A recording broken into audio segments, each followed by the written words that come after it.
It's getting deep now. Follow me around. Yeah. Can you let me down? Please don't let me down. Yeah, yeah, yeah, yeah, yeah, yeah. Baby, let me down. Can you let me down? Please don't let me down.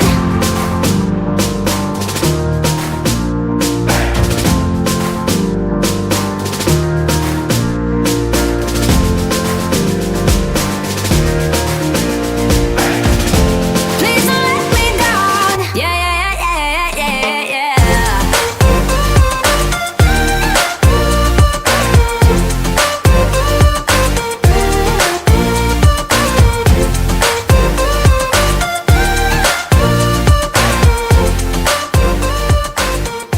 Please don't let me down. Yeah, yeah. Oke guys, sesuai perjanjian di awal video tadi bahwasannya kita mereviewnya pakai gambar ya guys ya, tidak langsung ketemu mobilnya karena sekarang itu sudah ada kegiatan stay home, stay di rumah saja. Jadi kita tidak boleh keluar-keluar kemana-mana. Oke, nah itu adalah gambar Suzuki Ignis 2020 atau Suzuki Ignis facelift. Nah apa saja perubahannya? Kalau kita sudah lihat sih ada ya perubahannya dari segi grill. Dulu grillnya itu dia lurus, nggak bermotif-motif seperti yang sekarang, lurus saja. Kemudian di tengah ada lambang Suzuki. Nah yang sekarang ini dia berbentuk seperti Jeep ya guys ya, grillnya. Oke, dia ada lambang UU. Oke, nah seperti ini gambar grill yang baru ini. Oke, kemudian perubahannya lagi yaitu dari segi shock lamp guys, bisa kalian lihat, atau lampu bawah. Nah itu lampu bawahnya juga ada yang berubah ya. Dari tempatnya, shock lampnya tuh dulu tempatnya nggak seperti itu guys. Dulu tempatnya bolong ya, tengahnya tuh bolong, padahal bolong nggak bolong, dari bolong bohongan. Nah sekarang sudah dihilangkan kesan bolongnya dan berganti seperti ini guys, polos dan dinamis guys.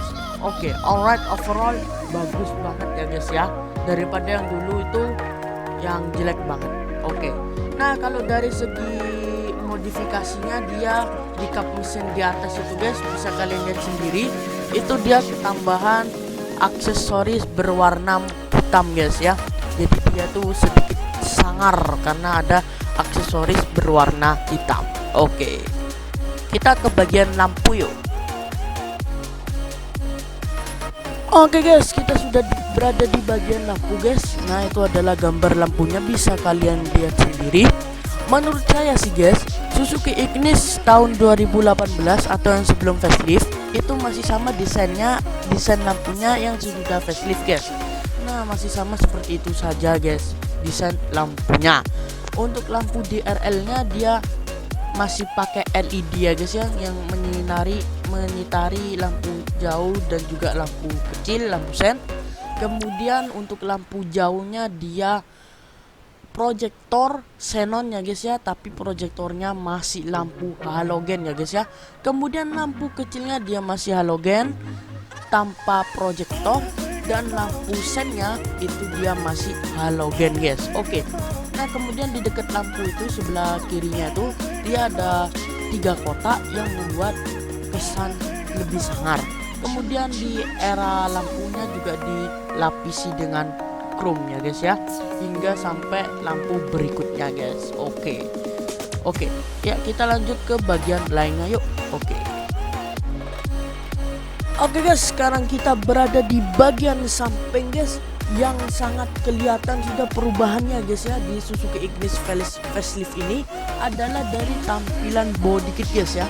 Body kit yang menyitari ban, pintu penumpang, dan ban belakang. Nah itu body kitnya berwarna hitam. Kalau dulu tuh dia tuh nyambung dengan warna cat ya guys ya, sebody istilahnya guys ya. Sekarang dia berubah.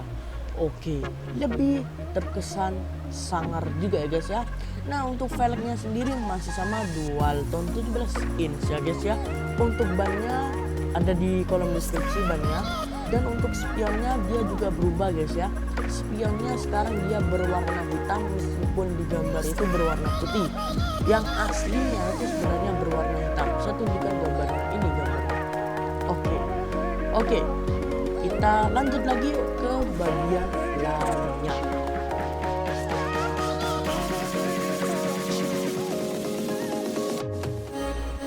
Oke guys, sekarang kita ke bagian interior si Suzuki Ignis Facelift ya guys ya. Oke, nah ini adalah bagian interiornya.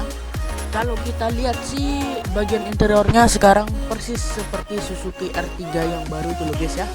Nah, kalau saya lihat di reviewer lain itu guys ya, ini bahan semuanya dari atas sampai bawah itu dia plastik ya guys ya. Door trim pintunya itu plastik, terus tidak ada yang dilapisi kain sama sekali guys, kecuali joknya yang sudah memakai fabric ya guys ya. Nah, di tengah itu guys bisa kalian lihat itu ada biru-birunya guys. Kalau dulu tuh dia merah, sekarang biru. Nah, yang di tengah itu pasti ngikutin warnanya guys ya. Kalau misal tadi kita reviewnya warna biru, ya biru ya guys ya itunya. Dan di pegangan tangannya di sana tuh guys, dia juga ikut biru guys. Oke.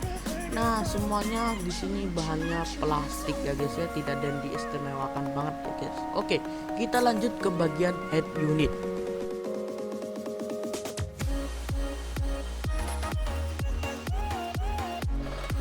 Oke, sekarang kita ke bagian head unit guys. Bisa kalian lihat sendiri head unitnya ini mereknya GVG guys ya. Ada aftermarket ya guys ya. Oke, nah kali ini saya masih hafal menu-menu head unitnya karena dari reviewer lain ya guys ya.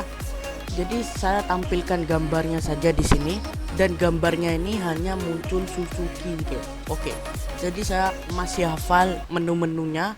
Saya bilang aja menu-menunya guys ya. Oke, yang pertama dia memiliki auto mirror guys, atau yang disebut mirroring. Jadi handphone kalian bisa masuk ke dalam head unit guys. Nah, yang kedua adalah Bluetooth, jelas ya Bluetooth. Yang ketiga adalah equalizer guys, yang mana dia bisa mengubah suara. Yang keempat adalah dia memiliki sound system yang bisa memutar ya guys ya, istilahnya satu kali bassnya di sini atau seperti apa gitu ya. Dan yang kelima itu dia memiliki juga radio. Yang keenam dia juga memiliki USB ya guys ya. Dan yang terakhir dia tidak memiliki DVD guys. Ternyata dia tidak memiliki DVD. Oke.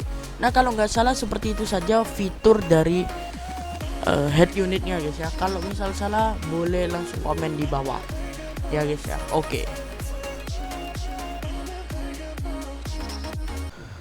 Oke guys, sekarang kita ke bagian setir guys. Di setir kalian bisa lihat sendiri guys, di sebelah kiri itu terdapat tombol audio ya guys ya.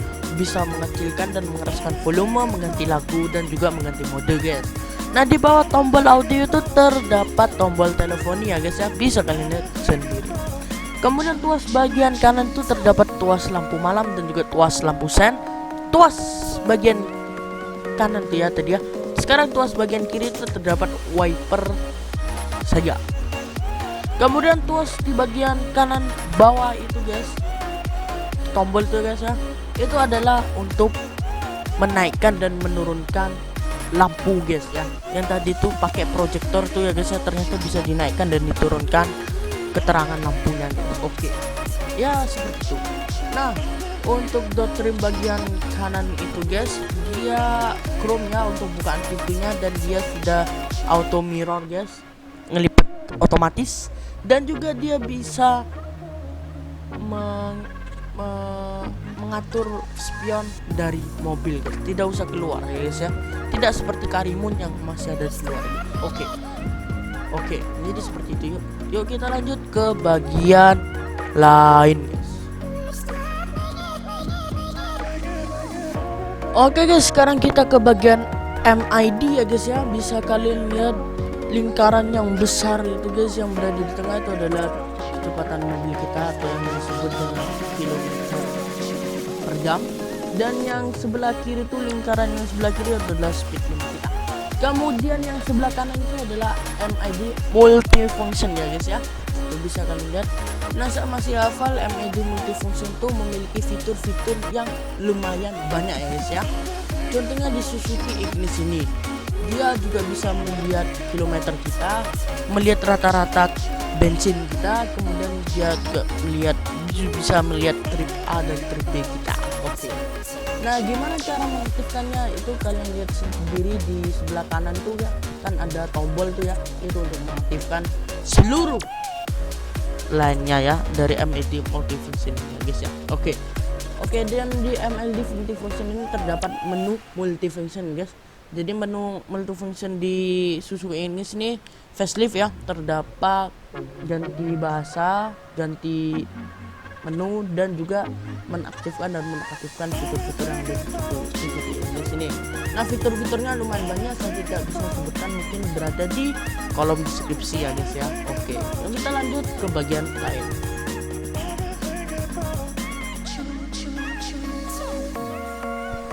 Oke guys, sekarang kita ke bagian tombol AC ya guys ya.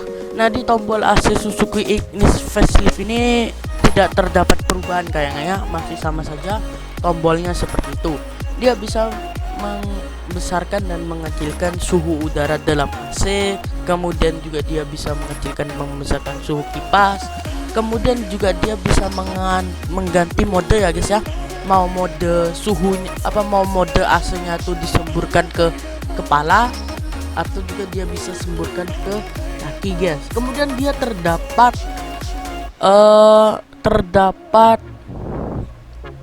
defogger ya guys, terdapat defogger, dan juga terdapat auto cool ya guys ya, atau suhu ya guys ya. Oke, nah di bawahnya lagi itu terdapat USB, aux, kemudian juga terdapat power outlet untuk mengecas gadget kita guys. Nah, kemudian di atas dikit itu terdapat lampu hazard ya guys ya. Oke, nah itu yang bawahnya USB itu ya, atau power outlet, itu terdapat tempat penyimpanan koin atau lainnya guys. Oke, kita lanjut ke bagian transmisi ya guys ya.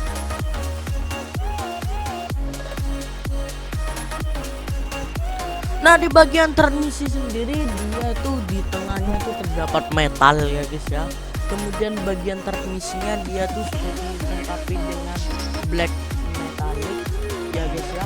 Jadi dia tuh dulu kan silver ya sininya, itu sekarang dia sudah dilengkapi dengan black metallic. Terkesan lebih mewah dan wow tentunya. Kemudian di sekitar transmisi dilapisi juga dengan chrome ya guys ya, bisa kalian lihat, dan dilapisi dengan warna biru. Sesuai catnya yang kita review adalah warna biru ya guys ya. Oke. Untuk transmisinya dia pakai automatic atau AMT, automatic transmission, dan kayaknya dia pakai apa tuh? Juga saya lupa ya. Nanti selengkapnya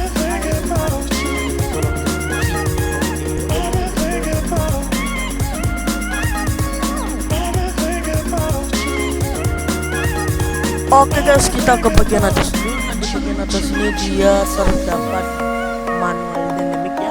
Jadi spion yang atas itu dia auto